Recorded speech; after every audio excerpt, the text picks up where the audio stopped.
Angelica, welcome to Locked In, also known as Angel by all your friends. Yes, thank you. Happy to be here. Happy to be here. Thanks so much for being a supporter of the show and shooting me an email to come on today. You have an incredible story. I'd Google search your name like you told me to, and that you have one of those pretty cool, I guess cool is not the right word, but you have one of those courtroom shots, like those famous courtroom shots. Yeah. Yeah, that picture, I was like, so that was right when I got arrested. So I was 18 years old, and when I had the cornrows in. Yeah. Yeah. You look 12 in the picture. Yeah. I'm just like, I didn't even know they took a picture that day, and that was actually at my bail hearing. So it was my very first bail hearing, and they were like, it's like 1.5 mil. And I was like, that's why I was like sitting there like, what's going on? Yeah, you got one of those like iconic like courtroom photos like that, like Anna Delvey and all like those people had. Yeah. I'm kind of jealous I didn't have a courtroom photo. Yeah. Because in the feds, I don't think they really allow cameras and stuff to record. I didn't either, but. Yeah, some state trials are like televised and I don't know, it's just, I guess every state is different, but I don't think of the feds that they televise it. Yeah. Have you ever heard of Magic Mind? No. So do you like matcha? I do love matcha. You got to try one of these. So this is matcha. You got one right there for you. It's an energy shot. And so I've been working out a lot and getting ready to do like another boxing match this year. I did my first one a couple years ago. This is the first episode of 2025, by the way. You're the very first one. We're sitting here January 1st. But so I take these instead of coffee. You can take it with coffee, but coffee kind of upsets my stomach. So I've been doing these lately. They give me a burst of energy, and they also have a sleep one. So if you need help sleeping at night, they have a sleep one. And if you order like the bundle pack that they're offering with my promo code right now, I think they combine it and send you both. I'm waiting to get the sleep ones in to try. Oh, sweet. But these are good, and they're best served cold. So, give it a shake and give it a try. I'm going to have to try it. Yeah, you're going to like it if you like matcha. Sharper mind, lower stress, and calm energy. Better than Dunkin'. Matcha Dunkin' is gross. I can't do it. Oh, yeah. It's got a good flavor. And that bundle pack I was just telling everyone about, you get 45% off with promo code Ian Bick Jan. And I'll have that link in the description of the episode too. Oh, for sure. But yeah, Magic Mind's been a huge partner in the show, and these are really good. I used to see them in gas stations, but not buy them. And then when they sent me these, I was like, this has got a good taste to it. You're like throwing them back now? Yeah. So I take one, before every interview, and kind of keeps me focused. Yeah. So shout out to Magic Mind for sending these over our way. And guys, make sure you try them. For sure. It tastes really good. So you flew today from California. Yeah. You got the first tourist experience of Times Square for New Year's Eve. Yeah, we'll definitely be prepared for next year. I was like, oh yeah, we need a ticket. We can't just walk in there. Well, you don't want to really sit there all day anyways. Yeah. I was seeing an article or a TikTok earlier about how people like plow through the gates, get there like at 6 or 7 a.m. and just wait there all day. Yeah. And they wear diapers and stuff. I did. I saw that. I was like, yeah, I'm not going to wear a diaper. I don't want like adult diaper rash and stuff. So did you grow up in California too? I did. So I'm from the Bay Area, from Vallejo, California. I don't know if you've heard of like Lil Russell or the singer Her. They are from Vallejo too. We actually all went to school together. So there's a lot of talent that's from Vallejo. So yeah, I'm born and raised there. I come from a 2-parent household. My dad is Black and my mom is actually Filipino. Really? Yeah, so I'm a little Blasian, like Sweetie and all the other little Blasians out here. So I grew up with my family. I grew up with my mom's side mostly. My dad's side is actually from the East Coast, and my mom's family is all in the Bay Area, so I'm really, really close to them. Filipino families are very like tight knit, so they have been like. They're my whole entire like sentence, and they just a really good family. I didn't grow up like in a bad environment. I'm from Vallejo. It's not like the best city, but I didn't grow up like super rough. Do you speak any other languages at all? I don't. Okay. I know. I wish I spoke like Tagalog or something, but I don't speak anything, just English. Yeah, there's nothing wrong with that. Yeah. Do you ever think about if you grew up on the East Coast, like in your dad's side of the family? I do. I'm pretty sure it would have been like really different. Cold, yeah. I probably wouldn't like it. I'm not really fond of like the stone stuff. But yeah, I think it would be different just because I don't know that side at all. And it's just like, I guess, kind of a cultural difference too. So I could just a little different, but yeah. The Bay Area gets a little cold though, right? Like it does. In San Francisco, it gets like really foggy, but we don't get snow, thank God. Yeah, we don't get like snow and stuff. Well, that's what they said in Texas until they had like that blizzard or whatever that year. Yeah, so with all the global warming, you never know what's going to happen. That's very true. Yeah. What did your parents do for work? Yeah. So my mom, she just worked in like insurance and type of thing. And then my dad, he just works in retail as a salesman. And I also have a younger sibling, and he actually was working in film. And then he's looking for more work in film right now. So yeah. How far apart were you guys growing up? My brother is exactly 5 years younger than me. So it's just me and him, and I'm the oldest sister, or they like to say, like the oldest sister is like a boy. We're like, have to do a lot of stuff. Were you guys close growing up? Yeah, we're very close. We're like super close. My dad always told us this growing up. He's like, it's just you two. So yeah, me and my brother, that's like my little baby because it's just me and him. What were some of the family values your parents instilled in you guys? Just my mom, she would always tell me to just keep things pushing. My mom, she recently passed in 2022, June of 2022.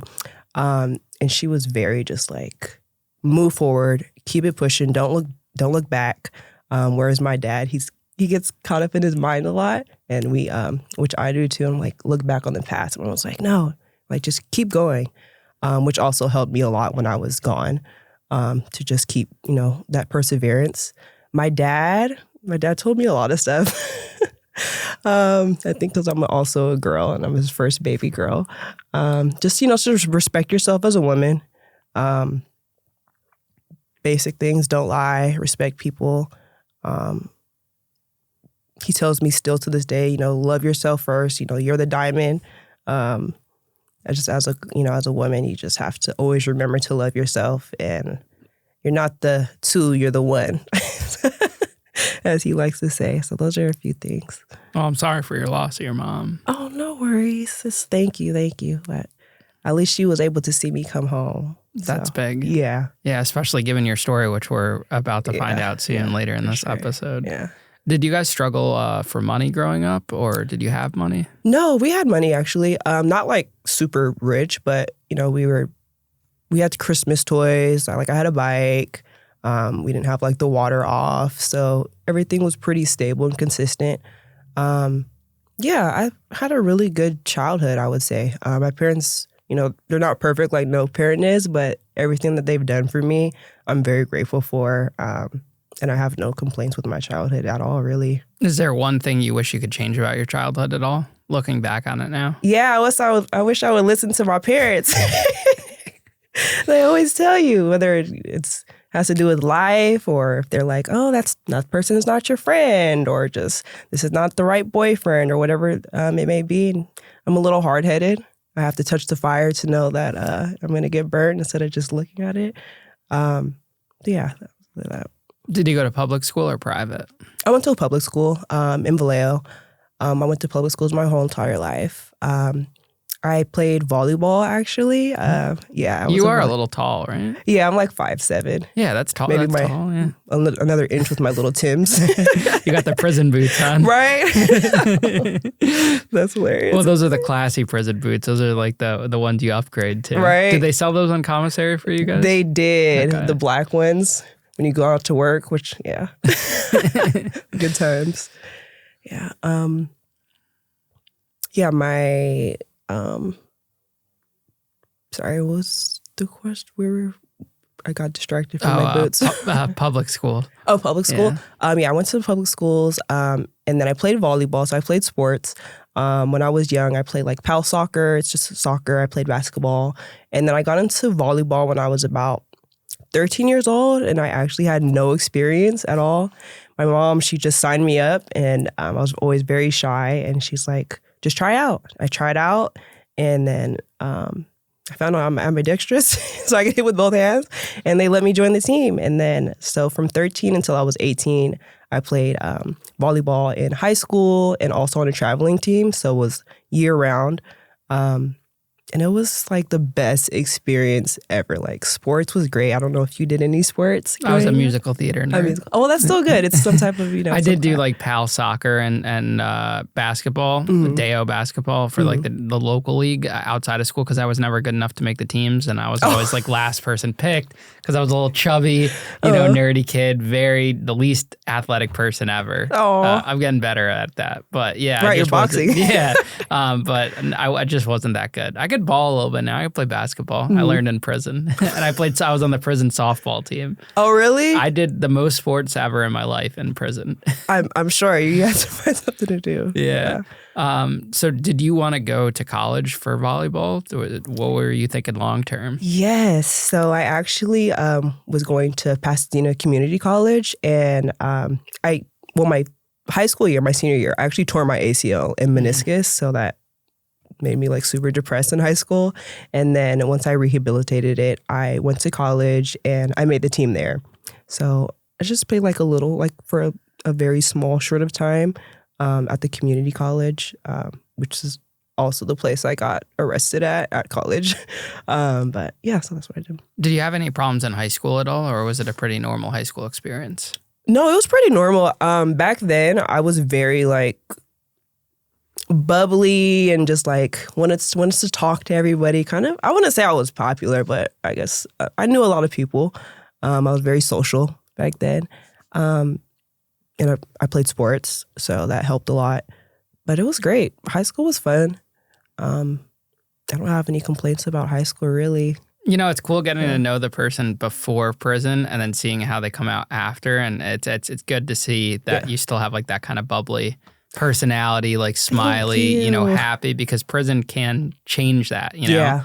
I know in my situation didn't like dampen my spirits, but for a lot of people it does. And I think it's reassuring for like loved ones who have a family member in prison to see like someone like yourself get a sentence like you did at such a young age come out and still be able to, smile about it at the end of the day. Well, I can now. Absolutely. So you go off to college, just run with it. Tell us what happens at college. Yeah. So I was there trying to study for kinesiology, so like sports medicine. And I was really only there for about maybe like 6 months. And then it just abruptly just stopped because I got arrested on campus. So I wasn't there for that long. Do you want me to go into like tell us the whole story? So I was at college and then I was waiting for my computer class. Literally, like I just got out of my volleyball practice that morning because I had to go to practice at like 5 o'clock in the morning. Then I had a class after. And I'm standing there waiting for my class, like super sweaty, like all dirty from working out. And one of the detectives from Vallejo, all the way from Vallejo, and I'm in Pasadena, they came there and he like walked around the corner. He's like, "Hello, Angelica." He's like, put your hands behind your back. I'm like, "What?" He's like, you're arrested. You know what you did. I'm like, "What?" Like, what? Then he's like, "We arrested your dad too." I'm like, "What the heck?" So they arrested me. And he's like, I'm like, "For what?" And he's like, "For murder." And I just kind of lost it. And so we left. Obviously, I didn't go to class. And we went to like some room and they put me in the room there for a little while. And he tried to, they go through all the little things and they asked me, "Do you want to talk to me?" Blah, blah, blah. I'm like, "No, I want my lawyer." And then I just waited and I went to LA County. So I was in LA County and that's when I got my hair braided before I transferred back to Solano. And I was in LA County for about 3-4 days. And I remember my bunkie, she was really sweet and she's like, "You're going to go home." I'm like, "This is my first time here." She's like, "I can tell." She's like, this is my first time here. I've never been arrested before. I've never been in jail. And she's like, "You're going to go home." I'm like, "I hope so." And then they came to transfer me. She's like, "Oh, they're like, 'Roll it up, Johnson.'" And I'm like, "Oh, I'm going to go home." And they're like, "Oh no, we're going to drive you to the Bay Area." So that's how I got arrested. So when you got arrested, you had no idea what it was for? No. Nothing? No. So they're just saying you got arrested for murder? Not for murder, no. Did you know that you did something that could have led to that at that time? What's kind of like your mindset? Just like I knew that they could do like an accessory after the fact, but not like a murder. I was like, and premeditated at that, like, it was just like mind-blowing, really. I just really couldn't believe that they arrested me for that, really. And that was my only charge. They usually give you lesser charges along with it, but that was just it. So tell us what happened that led up to that arrest. Yeah, so I had an old boyfriend at the time, and we were messing around for maybe like a few months or so. We reconnected. I knew him from high school, and then we reconnected, and he had a lot of stuff going on. And when I was, I was very young and naive. I wasn't very aware. Like, I didn't have like the situational awareness and stuff that I developed when I was incarcerated. And I was at the wrong place, wrong time, and I didn't know what happened. And unfortunately, like, somebody lost their life, and they placed me as the alleged getaway driver. So he was the alleged shooter. Your boyfriend? Yeah, okay. He was the alleged shooter, and then they said I was the getaway driver. And then that's just the whole DA's theory that we robbed somebody and it was like a robbery gone wrong. That's what they said. So, so I don't really know what happened. Where were you guys? In Vallejo. It was in Vallejo. But like, was it at like a restaurant? Oh, or no, was no, it no. a jewelry store? No, it was no. It was at a park, actually. It was at a park in Vallejo. It was like in the morning. And yeah, it was just really like the wrong place, wrong time. And it just like happened really fast. Did you know he had a weapon on him? No. And I didn't even know. I just met the victim, which was his friend. That was the first time I met him too. Like, I only knew him for like a month. Yeah. And after it happened, did he tell you what happened? No. He just got in the car and said drive? Or? Yeah, pretty much. Like, I didn't see any guns. I didn't see like all the stuff that they said he got robbed with. I never robbed anybody. I didn't get out the car. I didn't see the shooting. I was pretty much in the blind. It was really the wrong place and wrong time. What did your parents think of this boyfriend? Had they met him or no? So they knew him from high school. They didn't meet him because he wasn't my boyfriend. We were like dating. A little situationship. Yeah, right. A little side piece. A little, not the side piece even. So they didn't really know him just from high school. And I didn't introduce him when we were having our little situationship. Until, they had their opinions afterward, but before that, no, they didn't really know him. Do you feel like a lot of people in today's world can get put into that type of situation, especially women? Absolutely. And that's also like a big reason of why I want to share my story, because when I looked it up online, at least in California, it said like 75% of women, at least with the law I got resentenced on, which we'll get into later, they were like at the wrong place, wrong time. Or they have a co-defendant where it's like the boyfriend did something and they're like, oh, the girlfriend's like a driver, or she was there, or accessory after the fact type of thing.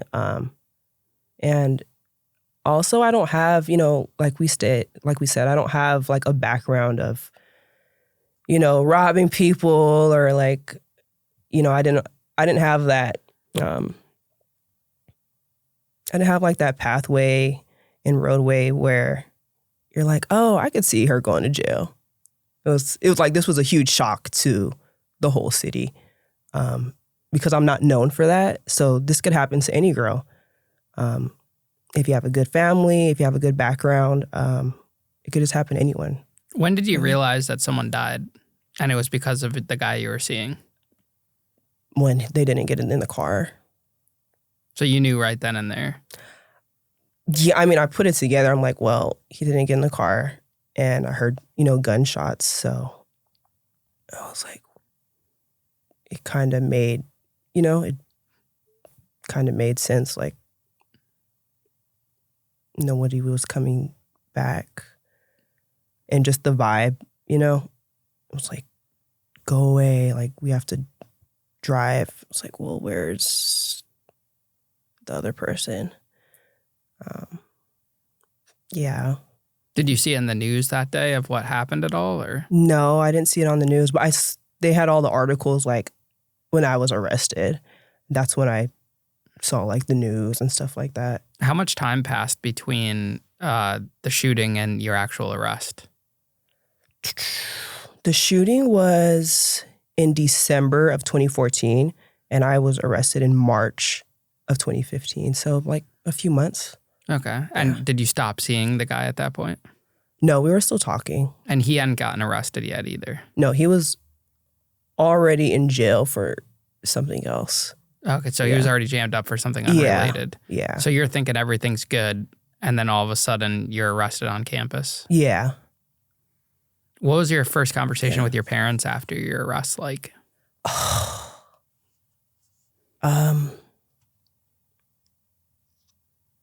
Oh, I remember calling my mom from like the holding cell when I first got arrested. And I don't really remember talking to my dad, but I remember talking to my mom.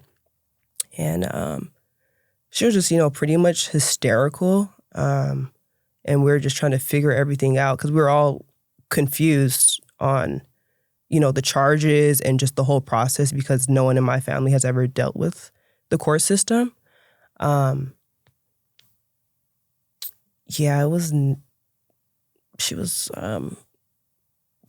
trying to figure it out, how to get me home. Do we need what's the process? Do we need a lawyer? Are they just going to drop the charges? Because are they going to reduce the charges?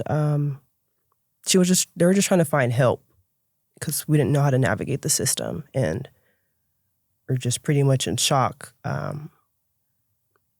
Yeah. You're probably the talk of the campus, too. Social media buzzing with your story. Oh, my gosh, yeah. I heard a lot of stuff. Of course, it was all happened when I was incarcerated.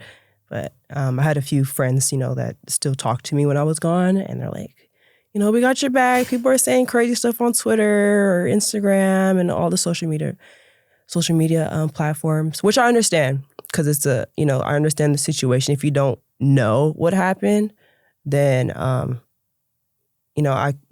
can understand why people could just be like, oh, here's an article and just go off of that like we do every day. Yeah. No, that's a good point there. Are you hesitant to share articles of people getting arrested now in like present time after this has already happened to you? That's a good... I don't know. I haven't really thought about that. Because you lived in that person's shoes, you know? I definitely am not as judgmental as I used to be. I'm just like, well, you don't know what happened. Like, were you there? You don't know what happened. Type of mindset, yeah. So after you get arrested, you're transferred from LA County back to your county area in Vallejo? Yeah, so I was in LA County, and then we actually went from LA County all the way up to Tehachapi to pick up some guys. And that's like going towards Vegas. And it's like maybe like 3-4 hours. And I thought they were kidnapping me because and I remember the officer because I was high risk because of my charges. And I remember when he handcuffed me and I had the ankles all the time. And he's like, if you run, like, I will shoot you. I was like, okay, like, where am I going to run to? So we went to Tehachapi, we picked up those guys, and then I didn't know where we were going. I didn't know we stopped at other prisons and stuff. I was like, oh my God, we're going the wrong way. Like, are they kidnapping me? We're going like towards Vegas because I drove to Vegas. This is the wrong way. And then we picked them up, went to Solano County, which is in Fairfield, which is the county that that I went to, and I was there the whole time in Max. So I did my entire county time in Max because of my charges. Even if I had good behavior and stuff, I couldn't be like a mod worker. They're like, no, you're in here in Max, which was 22-hour, 23-hour lockdown. And then a lot of the people that were in Max, a lot of them had a lot of mental health. So I had like bunkies from Napa State Hospital, or people that were like schizophrenic, people that just have a lot of, really like mental health issues, which I've never seen before because this was a completely different experience for me. So, yeah, it was crazy. Like, we'd hear people screaming or like banging all night, like butt naked, like fighting the police, screaming all night, talking about demons or just like crazy stuff. And then you just kind of just get used to it after a while. Were you the youngest person in there? Yeah, because when I was arrested, I was 18 and I was arrested 4 days before my birthday. So I got arrested March 3rd. My birthday's March 7th. So yeah, I was the baby in there. So they tried me a few times because, they're like, oh, you're the baby. I was like, and these are older women that are trying you? Yeah. Everyone was older than me. Did anyone kind of like go up to you to help you out, kind of show you the way or anything like that? In county, I kind of stayed to myself, but I met a lot of like nice people though. I even met like some people that were like my old friends' moms and stuff, and they would like look out or like shoot me like some food or soap or something. There was another girl that I knew from the streets, and she was a mod worker, and she was like, you need to eat. I would not eat the food for like a week or two straight. I just ate like straight fruit, right? So yeah, there was a few people in county, but I really met the people who supported me in prison. Were you denied bail at that point, or were you awaiting a bail hearing? No, I had bail, but it was like, I think it was 1.5 million, and we couldn't afford it. My parents and my family, they came together to try to, but it was just like. And you had to put up 10% of that or the full amount? I think it was 10%, but I just knew we couldn't afford it. And so that's why I look like that in that picture. Yeah, they put you in the jail black and white stripe. Yeah, right? the real, yeah. What was your thoughts about prison, jail, going into that environment? What did you know anything about it? Had you watched TV shows or movies? I've watched like the 30, 90 days in or something like 60 that. days 60, in, yeah, one of those one of those numbers. Yeah, I've seen that. I think I watched like a little bit of like The Orange is the New Black. I have a cousin. I did have a cousin who was incarcerated. He also had a life sentence, but he's in Pennsylvania, so that's completely different from California. And I would write him. So that was like the closest thing that I had to something personal with like prison and stuff. But other than that, no, not at all. How long are you in the detention center, in the jail for, before there's actual like court proceedings? In March, I went down in March, and then my first prelim was in, I think like May, so like maybe like a few months. And then that was a prelim. Prelim didn't go well. And then I went to trial the next year. That was 2016. And then 2017, I had a mistrial. We filed for a mistrial. And then I had my sentencing. So that was like the big court proceedings, prelim trial. And the rest were just, come back 90 days, waived off type of thing. Did you have a public defender or a paid attorney? I did have a public defender at first, but I had a paid attorney. His name is Kellen Cooper. You have to meet him. He's my best friend. Like I could call him right now and he'll be like Kellen, like say hi. He's in Berkeley. I met him through my auntie my auntie's lawyer's friend. So it was like a family friend type of thing. And we actually couldn't afford him anymore, but he just believed in me like so much. Like he literally believed in me so much. He stayed. And we're still friends to this day. Like when we lost trial, he was depressed. He didn't go to another trial again after me. And then like when I came home, he threw a huge party for me. All of my family came to his office. I worked at his law office as a legal secretary for a little while. We actually just had drinks with him before we came out here to New York. Yeah. Did you tell him you were coming to do the show? Yeah, and he's so excited. He's like, oh yeah, go for it. He's like, let me know if you need anything. He's great. Like, you gotta tell him to come on the show. No, seriously. I'm like, Kellen, like, he's great. We have attorneys on the show all the time. Yeah, you would love him.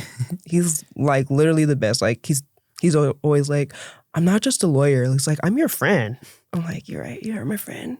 Yeah. Bestie. I have that relationship with my attorney. He invited me to his 4th of July party this year. Mm-hmm. And, you know, I feel like when you're in a trial setting with an attorney, you spend so much time with them, hours and hours. You really get to know a person. Yeah. And the same way goes with people you spend prison time with. Mm-hmm. I think anyone in life where you're spending time with that person that closely, like a coworker or anything, you get to know the person. Yeah. And you get close with them. Yeah. Were you and your co-defendant on a joint trial together, or was it split?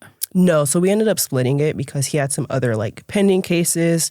And then we just thought it was best for like, okay, these are like, BS charges. Let's have like a faster trial. Because usually with like these type of charges, people usually, push their case out and for like a few years for, I guess, to make the case weaker, whatever the reason may be. So this was a really fast trial for my type of charge. Had they offered you a plea deal before the trial at all? And I feel like they basically blackmailed me. I had a DA. She was actually a woman, and she was a Black woman, which was kind of surprising to me. She was like after me. Like we tried to get a deal. I was saying, like accessory after the fact, we would take that because technically like that's the charge I should have been charged with. And I was like, okay, I'll take that because that's what I technically did. But they wouldn't give me a deal unless, I testified against my co-defendants. And I didn't know what happened, so it didn't feel right to like, I was like, I'm not going to sell my soul to just say whatever you want me to say so I could come home. But I still don't know what happened, but you want me to say like A, B, C, and D, but it just wasn't right. So I went to trial. And that's the only, that was the only deal they offered me. So that's why I feel like I was blackmailed. And even at my trial, like we asked to read the jury the difference between felony murder and accessory after the fact because they were very confused on the law of felony murder in California. And they denied it. Even the judge was like, maybe we should read it to them so they could understand because they kept asking like, maybe she's accessory after the fact. And the DA denied it, so we couldn't read it to them. And I think that had a really, really huge impact on my trial. If you had taken that plea deal for accessory after the fact, if they gave that to you without testifying, what would the time be in prison? I believe the max was like 4 or 5 years. For accessory to the fact of murder? Yeah. Do you wish, looking back on it, that you testified? No. I did think about it a lot. Like, what should I do? I was like, do I owe these people anything? Like, they put me in a bad situation. But I would just think a lot about the ripple effect that I would have on people. Because, that affects a lot of people. I have 2 co-defendants. 3. It's me, and then they try to charge, my father, and then my boyfriend, whatever at the time, and then there was another co-defendant, which was his younger cousin. And yeah, it wasn't good. Yeah, how did your dad get roped up into this? Why was he charged? So they charged him with accessory after the fact because my old boyfriend, he left like some like bullets or something, or like some type of cartridge. I don't know. I don't really know guns. He left something, one of those type of things in the car. And then my dad found it, and I don't know, he like got rid of it or something, or kept it or whatever. And I was texting my dad through the messages. And he's like, I found like some stuff in the car. Like, you know, he's like going in on me. He's like, what is this? Blah, blah, blah. I'm like, I don't know. I don't know what's going on. And I didn't know there was stuff in the car. So the DA saw the text messages and they're like, oh, her dad's accessory after the fact. He hid the whatever, blah, blah, blah. But really that actually had nothing to do with the case. It was like just some other random stuff in the car. So that's how they wrapped my dad up in all of that. And what would happen to him?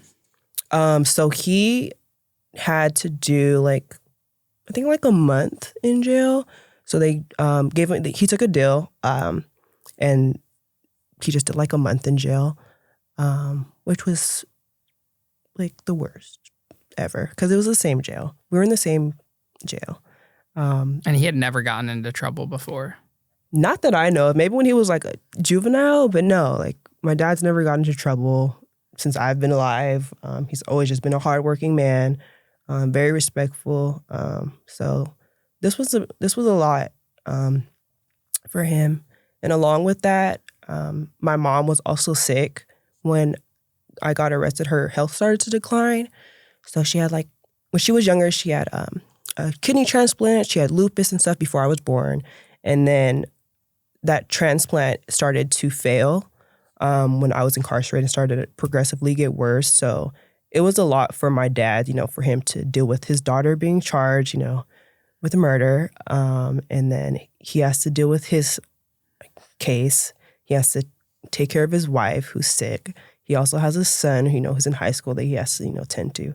So it was a lot of stuff that that he had to deal with. And it just wasn't right. Like, I was like, my dad, he doesn't even know what's going on. I don't even know what's going on. And they just pretty much wrapped it up. You know, they take what they want from messages, evidence, and they just say they have enough to the judge, and then it pretty much just gets approved type of thing. Did your brother and even other family members have resentment towards you for getting your dad roped up into this? That's a good question. We should call someone. Not that I know of. I just recently like had a heart-to-heart with my brother because we haven't really talked about the situation, and I'm just very mindful of, again, the ripple effect that this has had on people. And, you know, my brother, he was working. He couldn't go to the high school he wanted to go to with his friends just because my family felt it was safer for him to go somewhere else because of my case. And he was like super bummed. It was a senior year. All of his friends were there. And I asked him, you know, if he had any resentment or if he felt any type of way. And I just apologized to him. Like, I didn't have any control over this. But nonetheless, I'm sorry that this affected you. And he said he didn't have any resentment. He's like, you know, I understand, you know, it wasn't your fault. He's like, you know, it's good. So anybody else? No. All of my family members, whenever I see them, they're just pretty much saying, you know, I'm proud of you. And it's all love. I think because my family's built like on love and we're very close. So were you were mentioning that there was a mistrial, or you were filing for mistrial. So yeah. Was the first trial a mistrial, or did you lose a trial and then you moved for a mistrial? What happened? Yeah. So no, we actually lost a trial. Trial was crazy. There was actually like a fight at like between like my side and the other side. There was a fight during the trial, which the jury saw. Yeah, tell us about that. I missed it, but I came into the courtroom, and then it's another day for trial. And then my lawyer's like, Kellen's like, did you hear what happened? I'm like, no, what happened?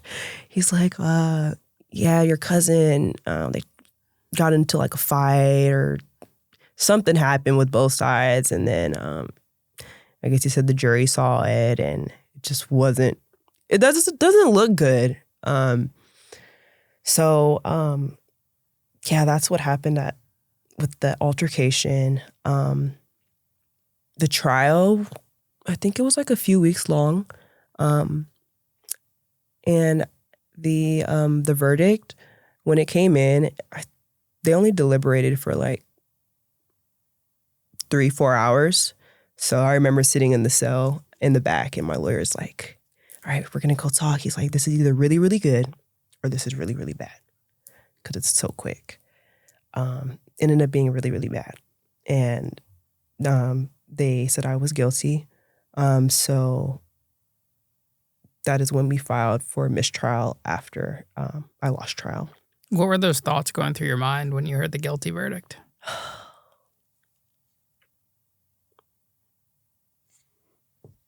I remember screaming.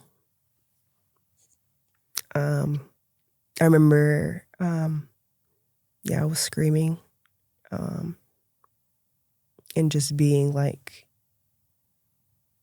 in shock. I was just really in shock. And I kept screaming. I think they wrote it in one of the articles. Like I was like screaming and crying and I was like they got it wrong. Like, no, they got it wrong. And I kept saying like they got it wrong.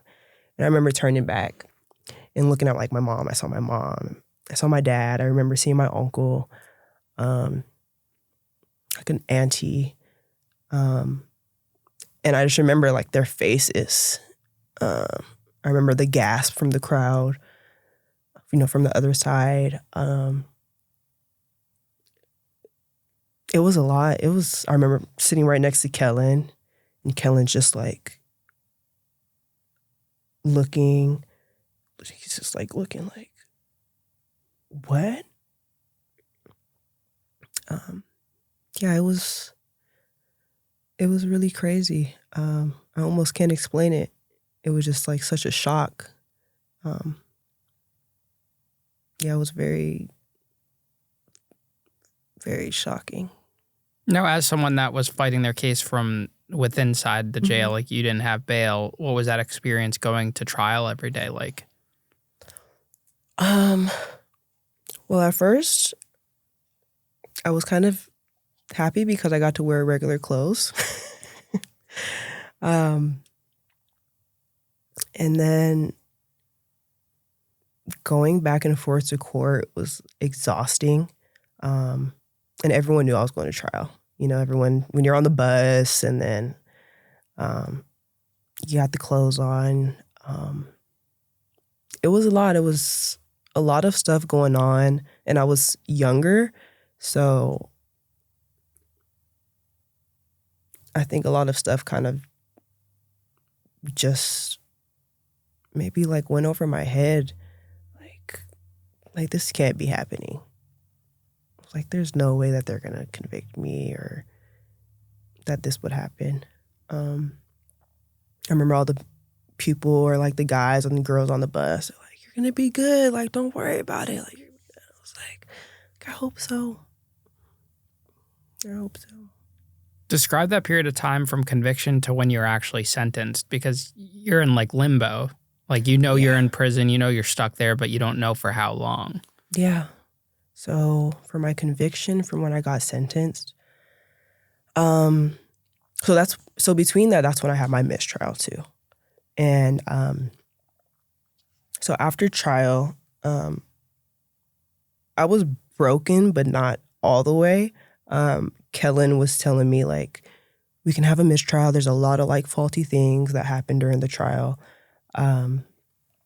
So when we went to the mistrial and I lost that one, that's when I really lost it. And I kind of was telling Kellen, like at the table, I was kind of like, F it, like, let me say what I want to say, because I was just like over it at that point. I kind of gave up. I was like, are you serious? Like, I can't get a mistrial. I just lost trial. They won't give me a mistrial. I had all these like, reasons, reasonable reasons. And it just didn't work. So when I lost my mistrial, they automatically sent me to like, not the suicide room, but like this hospital side where they could just put you on suicide watch. I wasn't like in the room, but they would just watch me for like a psych evaluation because of my charges. And I remember just like laying on the bed and like all these girls were coming in trying to talk to me like, are you okay? Like, you're so pretty, like it'll be okay. And I'm just like laying there like, I just hope this ceiling just falls on me. Like, I remember literally just laying there like, I hope this ceiling just falls on me. I remember looking in the mirror, the little dusty mirrors that we could barely see ourselves in, and just like, just looking at myself, and I was just like screaming like, oh. Like, I just didn't feel good like about myself, about anything. I just wanted to like go away. I was just lost. Like, what do I do, God? I was like, what am I supposed to do? I didn't know what was going to happen next. I didn't know anything. I felt stupid. I just felt really stupid. And the boyfriend at the time, he would always tell me like, I got your back. Like, I'll speak up for you. I'll let them know, you didn't do anything wrong. And I was so young, and I just, believe. I was like, okay, you'll do it. And he never said anything until after his sentencing. That's when he actually said that I had nothing to do with anything. But yeah, I wasn't in a good headspace at all. But I held on to that little, they say to have a faith of a mustard seed, and that's all I had. I literally just had the faith of a mustard seed, and I just held on to that as much as I could. Do you feel like the criminal justice system failed you? Absolutely. Yeah. I definitely feel like they failed me. I feel like I was used as an example. They like to do that a lot, especially with girls. Just to have an example, it's just another tally off the DA's list so they could be a judge or whatever, or be the top DA. And honestly, I felt a little bit more kind of not betrayed or just disappointed that the DA was a woman. I was like, maybe she'll have a little bit more understanding, and a Black woman at that, but that didn't work. Yeah. How much time did your boyfriend get? So he actually has like 2 other charges. Like, so I think he got like 80 to life. Yeah. Who got sentenced first, him or you? I did. You did? Yeah, I was the first one out of everybody because we're trying to get my trial out of the way and just come home. And then he didn't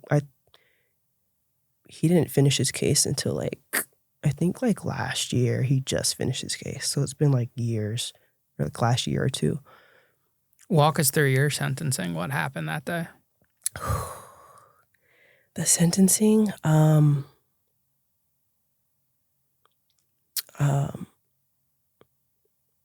so the family spoke, of course, and that was a lot.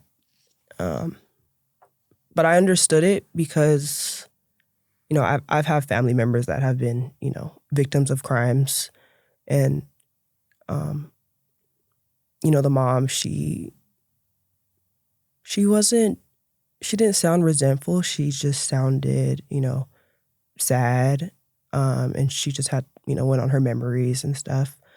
The grandfather spoke. He was a little bit more like an eye for an eye type of vibe. As well as the grandmother. A cousin spoke. And that was a lot. Having to sit there and just, listen to them talk about you. But I tried not to take a lot of things personal. And I still don't. And I never felt any type of way towards the family or any of the loved ones of the victim because, you know, there was a loss of life that was undeserved, you know. It was undeserved, uncalled for. So kind of just took that on the chin when the family was speaking. And then I was finally able to speak. So I asked Kellen, and I did speak at my sentencing. I asked Kellen if I could speak because it was the first time I could ever speak, you know, in court for myself and hear my voice. So I was super nervous to speak. I remember my voice was shaking, and Kellen's like, he's like, slow down. It's okay. And I just was able to apologize to the family for myself. You know, I always said, you know, I'm speaking about myself. I'm not speaking for my co-defendants or anything, but for me, you know, I'm generally just sorry for this whole situation. I wish I did know what happened so that I could have prevented this. And I made it very clear that I have no reason to lie. I said that. I was like, I have no reason to lie. Like, I just got 25 years to life. I lost trial. I lost mistrial. I'm here at sentencing. So, like, I have nothing else. I don't have nothing to lie about now. You know, whatever. And, yeah, so I was able to apologize to them and speak for the first time. And I also let them know that they got it wrong at the same time, you know, respectfully, that this is not the charge I should have got. And that was pretty much it at the sentencing. Nobody else spoke, like, on my side. It was just me, and I think Kellen said a few words too, like, this is like the worst trial I had type of thing. And that was pretty much it. But I felt such a relief, honestly, in being able to speak for myself and actually apologize to the family and let them hear my voice, because I didn't testify during my trial either. So that was like a really, you know, pivotal moment throughout everything, because I just wanted them to hear it from me. You know, I didn't want them to hear it from Kellen or the judge or on a piece of paper, like, I'm sorry or blah, blah, blah. No, I wanted them to hear it from me and feel it from me. And I thought it was the best time to say it because, like, I just got life. Like, what do I have to, you know, say to you, lie to you guys about, or, you know, anything? And after the sentencing, at least from what my mom told me, she said that her and the victim's mom actually, like, hugged, and she was like, man, like, I wish, like, she would have said something earlier or just, you know, did something earlier, just something. So I felt like that was a good thing, you know, that they kind of came together in some type of way, at least had like a cordial, like a moment, because the emotions were very high the whole time, and, you know, there was a fight and stuff. So I think that was a big life changer, really. How much time did the judge sentence you to? 25 years to life. And what was going through your head when he sentenced you to that? Honestly, I was just like, at that point, I was like, whatever, because I already knew what the charges were. And I already knew what the sentence was. So I was just like. So it was just a formality. Yeah. Hearing. I was like, all right, this is the only charge. Because I was like, well, this is what I'm fighting. So I already knew what the sentence was. What does a 25 to life sentence mean? So 25 years to life in California. So you have to do the 25 years flat. And then you're eligible for parole, which 9 times out of 10 you get rolled over, which is like another 2-3 years where you have to go back to the parole board. So yeah, I would have to do 25 years, maybe go up to parole. So I would have been like 50, something, and then hope for parole. If not, then you just stay there for life. My overall max date was life, but with parole. So I had the possibility of parole, so it wasn't life without parole. But I was still a lifer. That's what they call me, or they call you in prison. I wasn't a short-termer or a long-termer. I was a baby lifer because I was young. That's what they would call me, a baby lifer. Do you wish you testified at your own trial?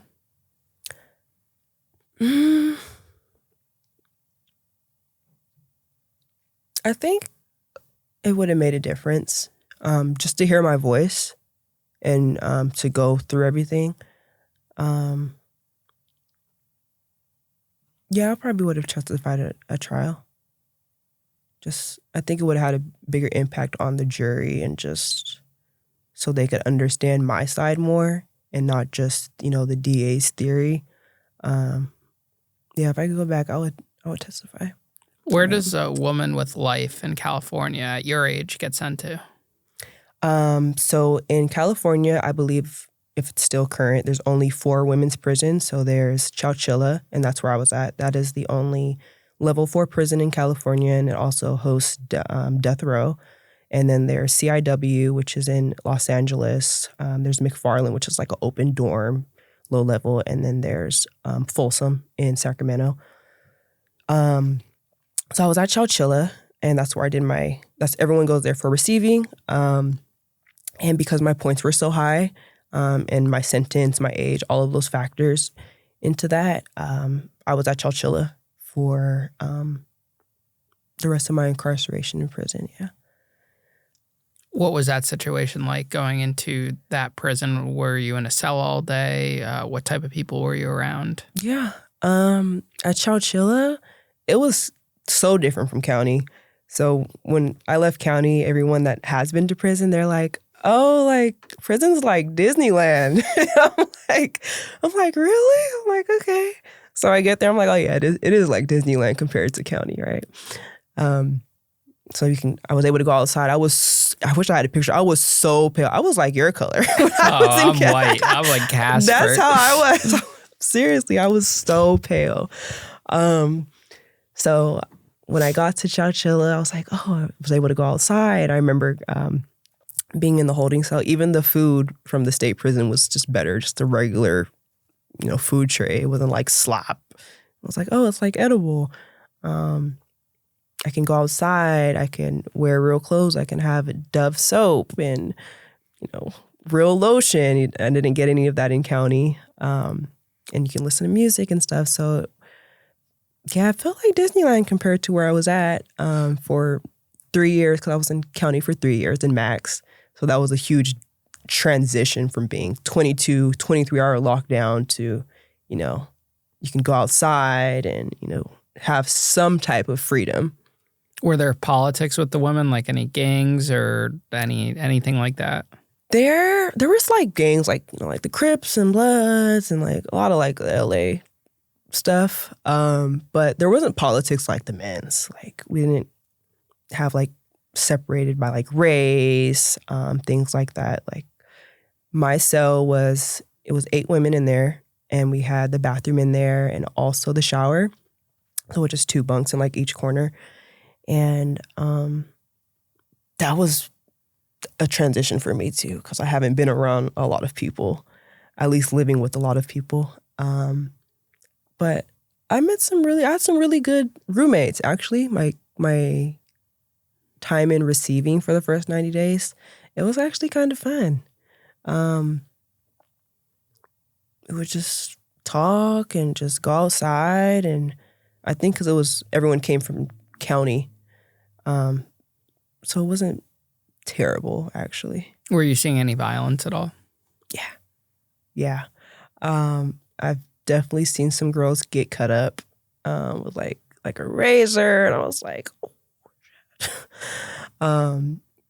Seen like this girl get hot water thrown at her, and then like get beat up with the cup. Like they have just a mug, and they just like they say cup, they cup you, and they just beat them up with the cup. Regular fights, police come in, throw the bomb, all the smoke goes everywhere, bear spray. I've seen girls fight in the porta potties outside.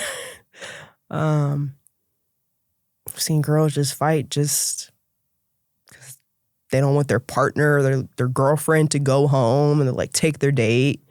Like, you're not leaving me type of thing. I've seen a lot of crazy stuff in prison. How are the guards treating you? Were they kind of looking after you because of how young you were? Did anyone take a liking to you? Not in prison, more so in county because I was there for so long and, all the COs work there every day.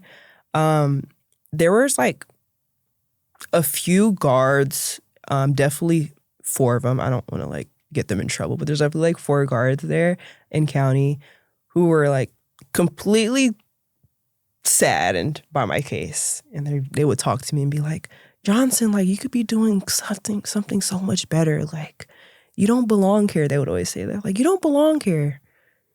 Just from the people they would see all the time. When I lost trial, I remember one of the guards came on. They're like, on the speaker, like, Johnson, I'm so sorry. Like, I can't believe, like, you're going to get sentenced for this.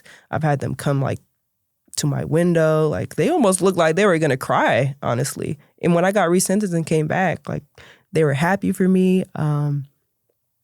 Yeah, there was, not all of the COs were bad. Some of them were, like, chill. Some of them were assholes. But not all of them were bad. I wouldn't say they looked out for me, but they treated me with decency, for sure. Did your feelings towards your boyfriend at the time change over time? Oh, yeah. Throughout the process? Yeah. Yeah, for sure. Which was just a long journey with me and him because, we started off very young together and, we were friends before. And the whole situation, I was just very lost. It was like the lost following the lost. Because I would look at him like, you need to say something. You're the man. You need to protect me. Like, you need to speak up for me. And he couldn't do that for his own, reasons, whatever. And it was kind of, just like the blind leading the blind. I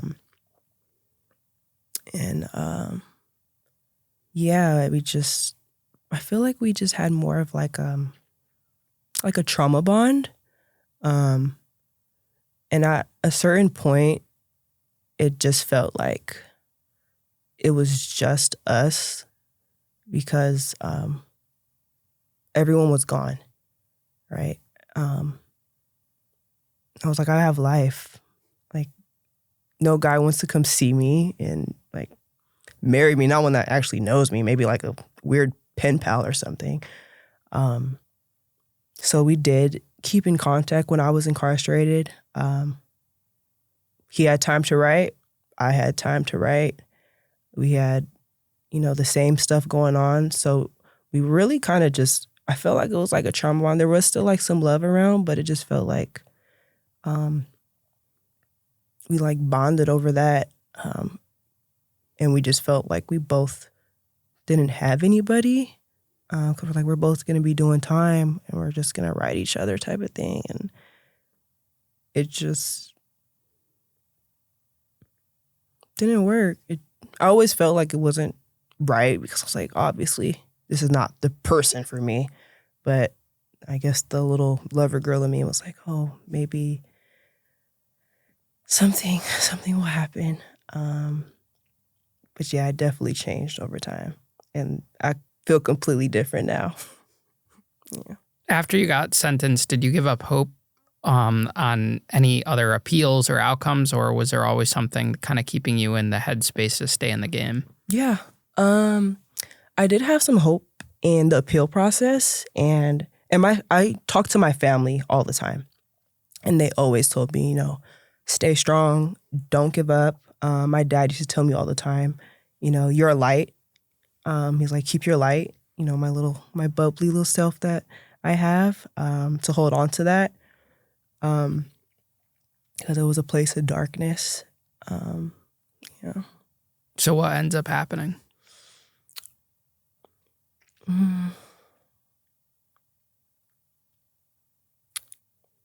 I just kept going. I got an appeal, and I remember getting the paperwork and like to file it, and they didn't deny it, but they just told me the process, and they said, like it's a 90% chance that you're gonna lose, and that's when I would have to go pick up the mail when I was in prison. We never finished the appeal, but when I got that letter and my appeal lawyer told us like we might win, but we usually don't, I completely lost it. I like gave up in the cell. Like I went to my cell and all my roommates, and I was just like, I'm done. Like I keep my emotions to myself. I try to, especially in there. I'm just like, I'm done. I was like, they said we don't get an appeal. Like I don't want to do this anymore. I was just like, I give up. Like I'm just gonna be here. I was like, I lost trial. I lost my mistrial. I got sentenced. Appeals, they never go through. I was like, it's probably not gonna go through like everything else. And I was just like, I don't even care. And I just like broke down. I remember all my roommates, they're like, you don't give up. And they were like I'm not exaggerating, but like the room was crying. They were crying. I was the baby. Everyone was like, oh, they're like, you could be like my daughter. I'm like, I know. I know. Yeah, it was a lot. But I didn't give up hope all the way. I just had a moment. Like I said, I just had that little mustard seed of faith that I kept on to. And my family really helped to keep me going. And just my whole spiritual journey too helped a lot. So what happens that makes it so you don't even need to see the appeal all the way through? The new law. When I got resentenced on the new law, I didn't really focus on the appeal anymore. I was like, okay, there's a new law that I can get out on. And the appeal kind of went into the background. Like, I think I could still file my appeal to this day for the charge that I do have on my record. But that also got expunged recently. Oh, the actual murder charge got expunged? Yeah. So now you have no felony, or? Yeah. So there's another, right? I'm like, my cousin calls me the queen of the new laws. So I'm benefited from 2 new laws. So tell us about the first law that got you out of prison. Yeah. So the first law, so like I said in the beginning, I was charged with first-degree premeditated murder in California. And there was a new law called SB 1437. And it basically stated that, I'm not a lawyer, so you can look it up yourself, but it basically stated that if you meet these 3 requirements, then you can file a motion. So the first step is that you can't be the accused shooter, killer. So boom, got that checked off. The second one is you cannot be a major participant in the crime. So that's basically like how much were you a participant in the crime? Were you like the mastermind? Did you get the ammunition? Did you get all this stuff type of thing? So that one was checked off. And then the third one was, did you have a reckless indifference to human life? So it's like, was I just there, wrong place, wrong time? Or was I in the messages like, oh yeah, we have to go do this and like shoot him and we got to do all this type of stuff, and just are saying like, forget that person, a reckless indifference to human life. So I pretty much just checked all those 3 boxes. And we filed the motion. And oh my gosh, Ian, I'm like getting excited telling you about this because the law just passed in beginning of 2019, I believe. And I was following it along for it to pass in 2018. And my lawyer Kellen, he was on it. He filed it immediately. I'm actually one of the first women in California to get resentenced on SB 1437. And I remember I called my mom And it was just like a court date for the DA to reply to our motion. And I called my mom, and then I'm like, hey, Mom, like, how was court? I was like, it's just another, process. And she's like, what did she say? She appealed. She conceded. That's what she said. She's like, she conceded. She's like crying. I'm like, on the phone. I'm like, what? I'm like, who conceded? I'm like, what does that even mean? Like, what is conceded? She's like, she gave up, the DA, about the motion. I was like, what? And that basically just meant that the DA didn't reply, and she basically was like, you won the motion, and she just bowed out. So we were in shock because, again, like, she's been after me. Like, she is after me. So that was like a huge, huge win. I couldn't believe it. I was like, I remember standing there on the phone. My mom's crying. I'm crying. I'm like, what does conceded mean? Like, what does that mean? And so she conceded to the motion, and I went back to my county in March of 2019, and I got resentenced under the law. We won the motion, and I got resentenced from my 25 years to life to the lesser charge that happened in commission of the crime, which was a robbery. The DA's name was robbery gone wrong, so I got resentenced to a 211 robbery, and the max was 5 years, and I did 5 years. So I came home in May of 2019, May 12th, 2019, which was actually Mother's Day that year. So I came home on Mother's Day, and that's how I got resentenced. And it's crazy to think, if that law would have never passed, I wouldn't be here right now. I would not even be halfway into my term. That's crazy, right? It's crazy. Your life was so uprooted at such a young age. Was it hard to get back into a rhythm once you came home? It was very different. It was like all this, like Alexa wasn't around. I was like, what is it? I'm going to unplug this. I was like, and just trying to figure things out with like jobs and parole, and just because I was 18, I didn't have a job and stuff, or know anything. I was just a college student. I was rent free and stuff. So just having to grow into, like a young woman out here was a transition. Because I learned a lot and I grew a lot when I was, incarcerated. A lot of lessons that you wouldn't learn out here, but yeah, it was a transition, but I just kept going. I was busy the whole time. So I was on parole, and I had to have a job. So I was actually picking up trash, like on the side of the freeway. And we had like on those bright vests, and we're all on like probation and parole. And I was a little chunky when I came home. And I remember all the guys are like, you're on parole? Not a probation? I'm like, yeah, I'm on parole.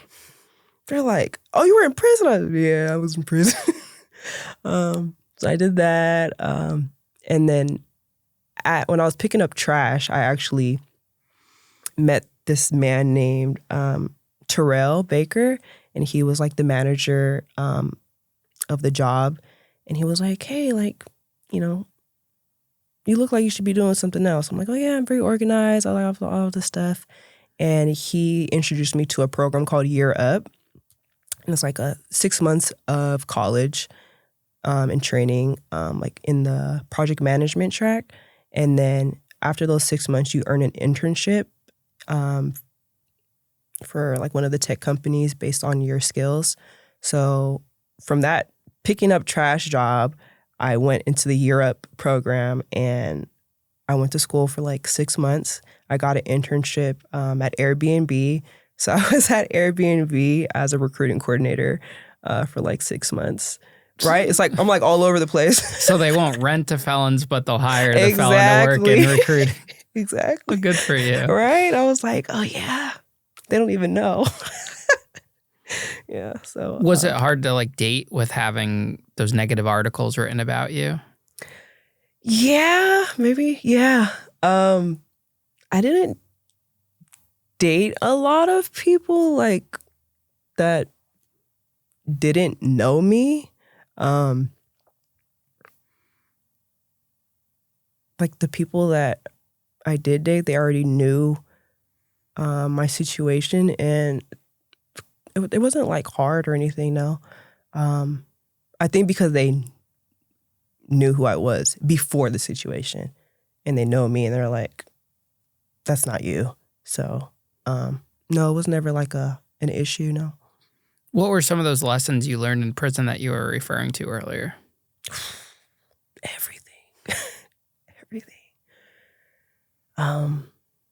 Definitely not to judge people. It just really opened up my mind of just,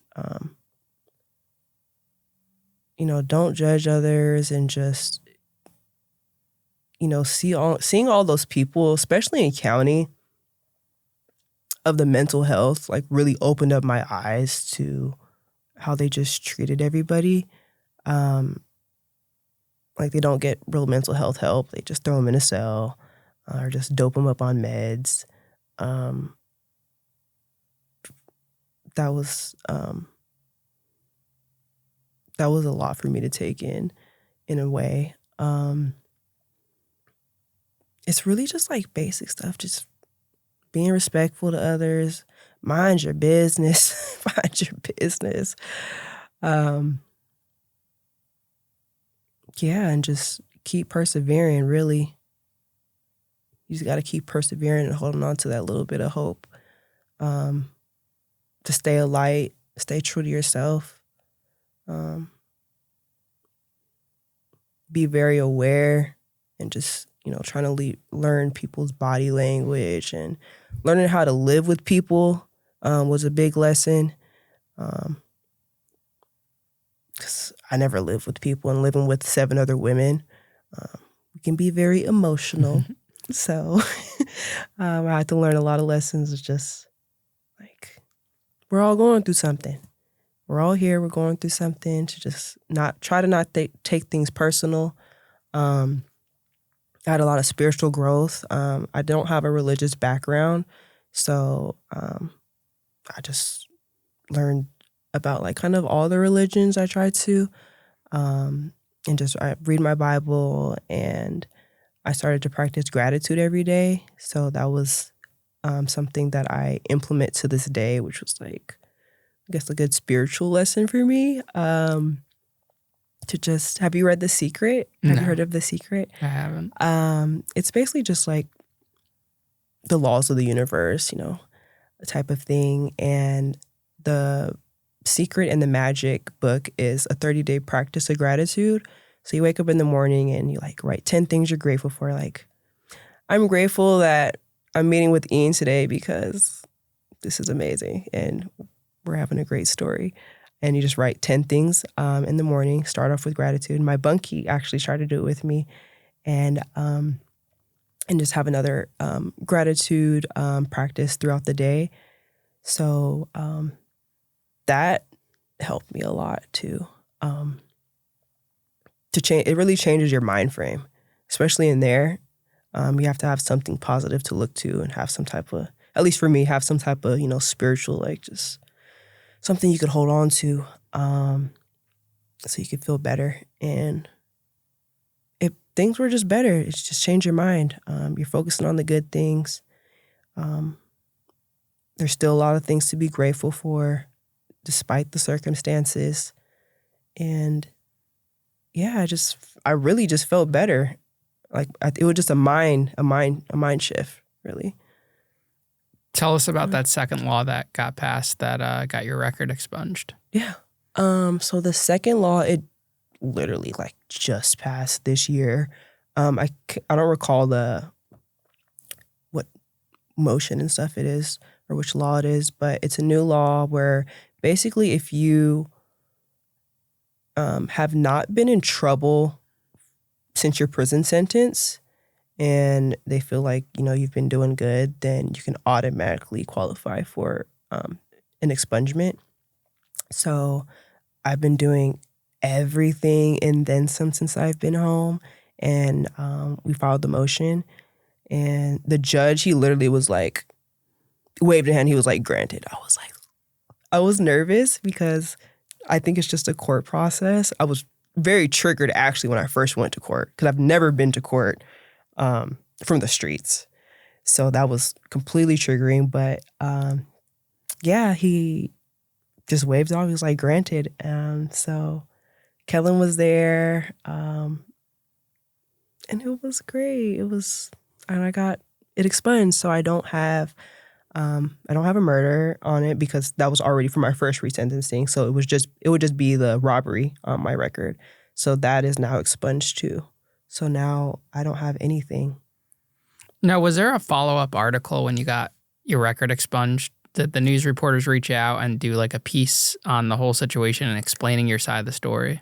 No, but when I first came home and got resentenced on the first law, a reporter did reach out to me and was like, hey, we want to talk to you about it. And I think there is an article that says like, oh, Angelica Johnson got resentenced on SB 1437. But I denied to talk to them because when I first came home, I was a little bit way more reserved. And I just felt like they shouldn't know my story. I was like, they wrote all this stuff about me. And I was like, now you want to hear me? I said, no. If you want to hear me, then I'll do it on my own. I'll do something like this, or I'm going to start my own podcast instead of just, having the Vallejo Times Herald, write about me again. It's like, I don't know. I felt like they didn't deserve it. And I didn't want anything else to be misconstrued. And I just felt it would be better to hear things from me. I think it's kind of wrong that they still leave those articles up there too. It's honestly like so embarrassing. I was like, oh, like the picture. And it's like a lot of articles. It's a lot of articles. Yeah, they're all still up there. The internet's forever. What gave you the courage to decide to tell your story for the first time in this type of setting? Honestly, I've been wanting to do this since I came home, but I was so apprehensive and scared of what people would say. I was fearful of like people judging me, or just I didn't want to like trigger like the family or like any of the loved ones. But I just had a lot of growth that I had to do, and my mans that came with me, he motivated me to come and share my story.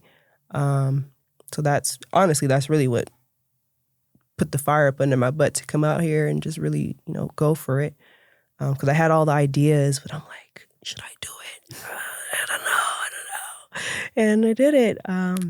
Like when I first came home, my friend LaRussell, I don't know if you heard, he's an artist in Vallejo, but he was like, you got to shoot. This was in 2019. And now I'm like, I'm finally doing it. He's like, finally. So it's a long time coming. It was just me versus me. And I understand that it's not just sharing my story, but this could bring a lot of hope to a lot of women. It sheds light on the system. It could just give hope to anybody, even just one person, who's either incarcerated or a family member that has someone incarcerated or a situation like mine. It could prevent, a parent that has a young daughter to see the red flags, or just like, this could happen to you too. You have to be careful who you're dealing with, and just be aware. Yeah, so kind of doing it not just for me, but for the people. Tell us what you have going on now in your life and what you're looking forward to in the future. Yeah. So right now, I'm working on a podcast. I just want to continue, give more information, I guess, about my story, or just, it could be serious stuff. It could be like the funny jail stories that people like to hear about or whatever. So I'm going to do that and continue to build my platform. And I'm working on a nonprofit. It's still in the works, but I'm working on a nonprofit for people that were incarcerated to come home and they have, job preparation. When we come home, at least in California, when I was on parole, they're like, okay, here's some resources, but they're all job fairs. And there's not really anything to prepare you for the jobs. Like there's no resume building. A lot of people don't know how to use a laptop or a phone, cover letters, or just regular how to interview with somebody, elevator pitches type of thing. All of the things that I learned over the years and at the program that I was in, that is what I am going to base my nonprofit around. So people can be prepared for these jobs if that's what they would like to do. And that is what I'm planning for my nonprofit. So there's a lot of people that need help, and there's a lot of people that want to change their lives, but we don't really have the resources. They're just like, go do construction or, do lashes. It's like, maybe I don't want to do that. So I just want to kind of open up the door and just at least give them the resources and prepare them if they want to take the next steps. Because if I could do it, then someone else can do it. With the record or not, it's just how you present yourself and what you put out. So I'm looking forward to that. And I'll definitely be coming back to let you know. Be like, if anybody needs some resources, hit me up. I love that. Yeah. And I wish you the best of luck with your venture. And thank you so much for coming out here today and sitting down with me for the first episode of the year. Yes, I'm super excited. Thank you. Yeah. Great start off to the new year, literally on January 1st. Like, what? So, yeah, I'm so excited. Yeah, you did really well. Hopefully it helps you. It's therapeutic sitting down and talking to someone and sharing the story. It is. It's like, are you nervous? I say kind of, but I'm really just excited. I'm just excited. Yeah. Good. Well, you did a really good job. Oh, thank you. Thank you. Of course. And safe travels back to the warm weather. Amazing. Thank you. Thanks.